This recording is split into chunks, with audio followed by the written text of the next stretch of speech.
Hey, buddy, watch this. Hello, hello, Regis Kilbin is the name, and Hearthstone is the game, and this is part 8 of my one night in Karazhan card review. This time around, I have 6 new cards from 3 different classes, and I think they're probably a mix of quality, some good ones, and some not so great ones. So let's go ahead and jump right in and take a look at one of the best cards in this review, but maybe I think also one of the best cards that we've seen in the entire set. This is the new Hunter card, the Cloaked Huntress, a 3 mana 3/4, which right off the bat is fantastic. That is the stat allocation that you always want your 3-drop to have, so very powerful in that regard. And I really like the effect on this card as well. Your secrets actually cost 0, so that's insane, right? That's essentially unlimited innervates built into this single card, right? Because Hunter Secrets cost 2 mana normally. With this card, they cost 0, so it gives you the option to make some insane tempo plays. If you compare this card to Kirin Tor Mage from Mage, which is a 4/3 for 3, that says your next secret is free. Cloaked Huntress looks a lot better, right? So that card gives a 3 mana discount, but it has a worse body. This one gives a 2 mana discount, but also potentially a 4 mana, 6 mana, 8 mana discount, just depending on how many secrets you actually have in hand. So really strong tempo card, just contests the board, gives you a lot of mana return, tons of value, plus half the Hunter Secrets anyway are high tempo because they summon minions that are worth more than 2 mana. They remove minions that can be worth way more than 2 mana in the case of Freezing Trap. So all kinds of tempo bundled into this card, which is very powerful. I will say the one downside is that Hunter traditionally suffers from a lack of card draw, and this card doubles down on that effect, basically ensuring that you're going to have an empty hand. Because if you're able to play say this card on turn 3 and then 3 secrets, that's going to be an amazing 7 mana value on turn 3, but your hand will be empty the rest of the game, or at least you'll be top decking the rest of the game. So it's very susceptible to running out of gas, and secrets aren't the kinds of cards that usually win you the game right away. They typically build more value over long term, so a little bit at odds with itself in that regard. But even if you just play one secret with this card, it's super good. The same reason Mad Scientist was good, this card's fantastic. Now, it's not quite as good as Mad Scientist because Mad Scientist drew the secrets out of your deck. So Mad Scientist was not only play a secret for free, but also draw a secret for free, which was nuts. So not quite that good. It's not going to be that impactful, but still a fantastic card all around, and I suspect it will generate a new kind of Hunter, or at least emphasize a hunter deck that we've seen in the past, which is the Lock and Load Hunter or the Lock and Yogg Hunter. Essentially a hunter that's built around a lot of control spells, a lot of secrets, and has like the big Yogg-Saron and Call of the Wild finishers. This plays right into that style really nicely, not only because it gives you those secrets for free, but it sets up an insane combo. If you get this card and Lock and Load off in the same turn, and Lock and Load keeps feeding you secrets, you can keep playing secrets and keep drawing secrets and keep playing secrets. Essentially, perhaps playing 5 secrets for free right in a row. So that's not going to happen every time, but that craziness could ensue. That combo is a possibility. So cards with really powerful, raw, just unlimited potential effects like this tend to be very good. They tend to create decks around themselves. And I think that's the kind of card that Cloaked Huntress will be. So let's move on to the next card. It's another Hunter option here, but this time it's Cat Trick. It's a new secret to feed in to your Cloaked Huntress. This secret is probably okay. I'm going back and forth on this card about how good it is. I think I've settled that it's okay. It's slightly above average. After your opponent casts a spell, summon a 4/2 Panther with Stealth. So essentially, you're summoning the Jungle Panther, the 3 mana 4/2. I don't know if it's got the same name, but same minion, right? So that's not a card that sees play in Hunter on its own, right? It's not good enough to fit But it does do some interesting things since it has stealth. It sets up really nicely for beast synergies. It's also tough for opponents to deal with, so sometimes it's like a guaranteed 4 face damage, which can be relevant. It can trade up into minions. There's nothing wrong with the Panther in and of itself. It's just that for 3 mana, it's a little slow and very susceptible to your opponent's board and AoE board clears. But with Cat Trick, I think it gets a lot better just because it only costs 2 mana, first off, so you're not paying the full mana cost, but also it comes out after they cast a spell, and presuming how that is written, I think that means if your opponent casts Blizzard, the Panther will summon after the Blizzard cast has resolved, meaning it will not die to the Blizzard. So it's not when your opponent casts a spell, it's after. So assuming that's true, I think this means that the Panther has an even greater likelihood to survive because most of the time spells eat up a lot of your opponent's mana. Sometimes they come at the end of your opponent's turn, in which case they won't have the mana left over to cast an area of effect spell because big AoEs that do at least 2 damage are typically on the more expensive side for mana cost. So, they're 3, 4, 6 mana. So they may not be able to deal with your Panther, which means it's going to give you some value. Plus, just a new secret existing, the mere fact that it's around gives your opponents more decision points and some more trouble navigating their turn, which can be good for the class in general, which is pretty interesting. Plus, this is like a super cute card, right? You can't go wrong with a cat in a hat.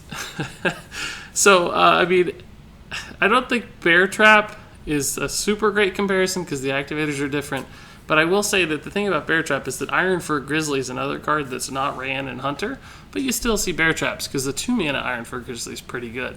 2 mana Jungle Panther is also probably going to be decent. It's just going to take the right kind of deck to get this Cat Trick to work.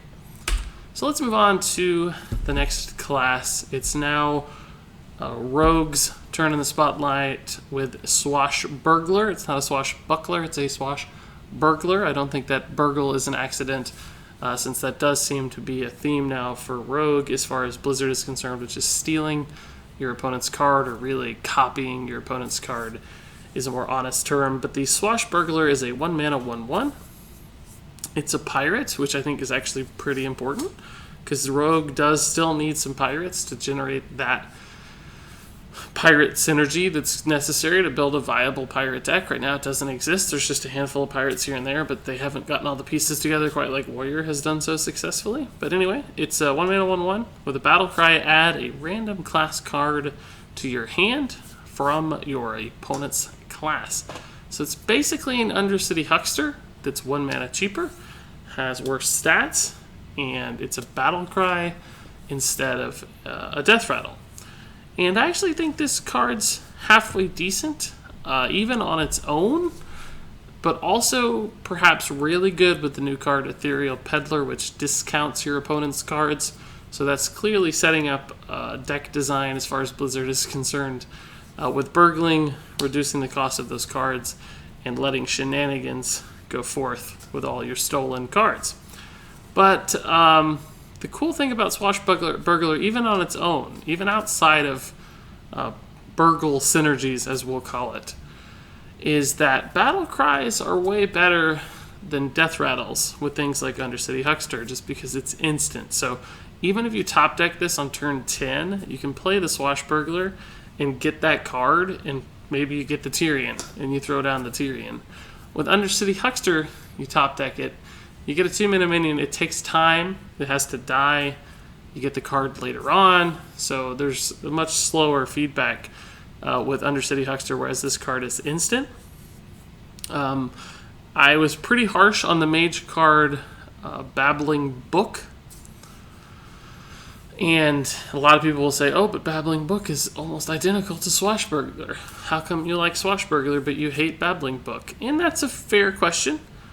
And I'll try to explain it, and maybe I was a little too hard on Babbling Book in the first place, but I think that getting a random class card from your opponent's class is more valuable than getting a random spell as a mage. Mage has some weak, very situational, context-heavy spells, plus secrets that are often very slow to pay back. And Swashbuckler's opponent card that it draws, the great thing about it is that it's unpredictable. Your opponent has no idea what you have. There's only a limited set of mage spells that your opponent might have to worry about. Is that a fireball? Is that a frostbolt? Is that a flame strike? They kind of start to piece it together. It's a lot harder when they get a random card from the entire set of cards. Minions, is it a minion? Is it a spell? Is it a high gust spell? Is it a low gust spell? You just don't know. Plus, there are some very good legendaries in every class. There's no just like game-winning spell for mage usually, except maybe that rare flame strike that you happen to get perfectly. But there are some game-winning legendaries, right? There's the Gromhell Screams, there's the Tyrians, there's the Archmage Antoniduses. Those cards exist, and you can get them off Swashbuckler, so you have a chance to swing games in very big ways. Plus, you can just get a random mage spell. So, I like this card. It's cool for the class. I think it could be ran in a different sort of deck than just burglars. I will say the one thing about Undercity Huckster, of course, is that it's a death rattle. That's a big upside for Rogue. It has a lot of death rattle synergies, and the Zoth Rogue stuff in particular works well. So Swashbuckler may not be as good as Undercity Huckster, despite the effect being, I would argue, a little better. So we'll have to see. I mean, it's all dependent on decks and the meta if this card survives. Because usually a 1-mana 1/1 doesn't thrive on the board, so you do hope to get value out of the battle cry, not the body itself. But still, I think a cool card that is playable. So let's move on to the next rogue card. This one I don't know how to feel about either. Both of these rogue cards are kind of taking me for a spin, but I think this card is below average, maybe even bordering on bad. It's the Deadly Fork. It's got a ridiculous name and some ridiculous artwork. It's a 3-mana 3/2, so that's the first downside, right? Not good stats. You don't typically love a 2-health minion on turn 3. Now that said, Rogue has seen success with Zeril Poisoned Mind as a 4-mana 3/2, so it's not like a sign of doom for the card. It can certainly be played as a 3-mana 3/2 if its effect is strong enough. But I don't think Deadly Fork's effect is actually strong enough. It's a Death Rattle, add a 3/2 weapon to your hand. So you might be thinking, oh, Rogue gets a Fiery War Axe. That's pretty cool. But it's actually a 3-mana 3/2 weapon. So you have to play it. It's not automatically awarded to your hero. It's a card you draw, and you have to spend 3 mana to play that card. So another way to look at this is play a 3-mana 3/2. On the following turn, spend 3 mana to summon a Fiery War Axe. And when you start to think about it that way, it doesn't sound as good. In fact, it sounds very slow and very overcosted. For instance, I want you to compare that to the card Kor'kron Elite, which is 4 mana. It's a warrior card. And it gives you a 3/3 minion, so a better minion. And you get to play the weapon instantly. Now, the weapon's a 2/2 instead of a 3/2, but it's instant. So it's 2 mana total less. You get a better minion, and you get a weapon that's almost as good for 2 less mana. Now, do those cards seem fair? Do they seem like they match up? To me, not really. The weapon is slightly better, but it's not worth 2 mana extra.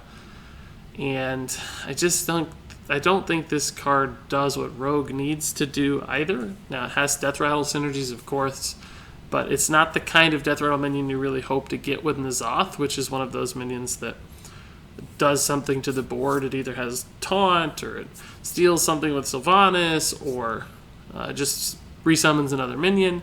This one just gives you a card, right? Like, just gives you a 2-mana card, honestly, even though it cost 3 mana. So it gives you an overcosted bad weapon.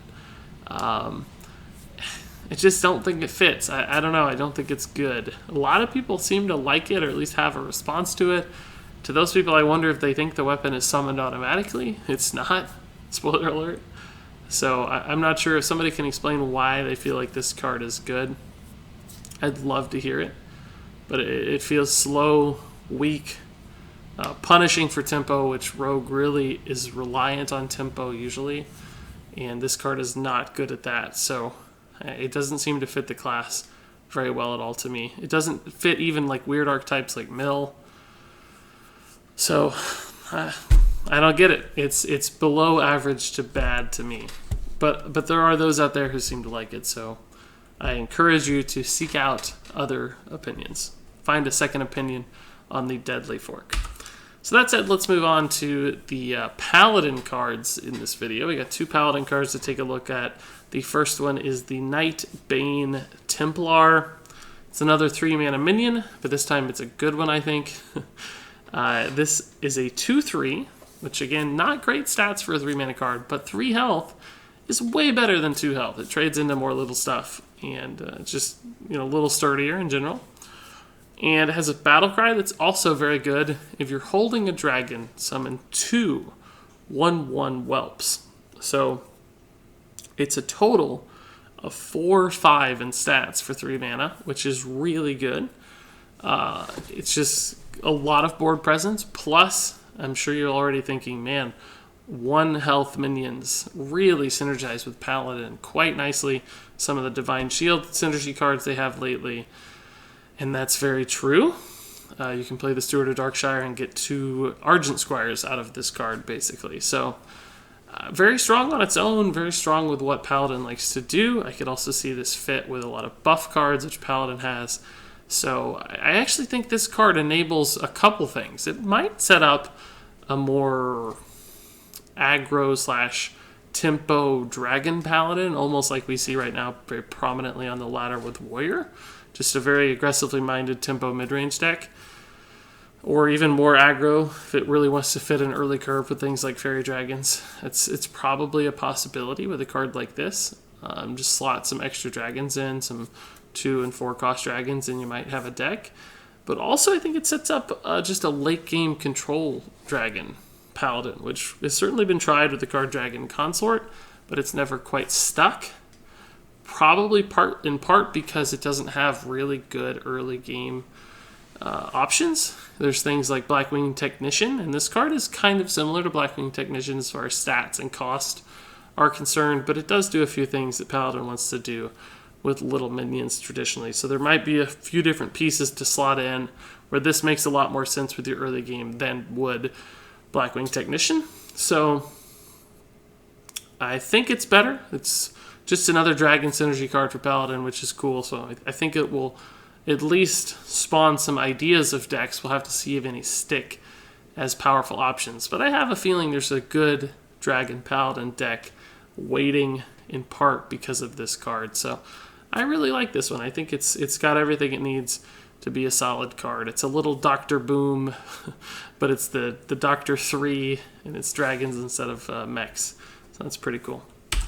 So one last card in this review, it's another Paladin card. It's the Silver Moon Portal, yet another of the portal cards that does something and summons a minion.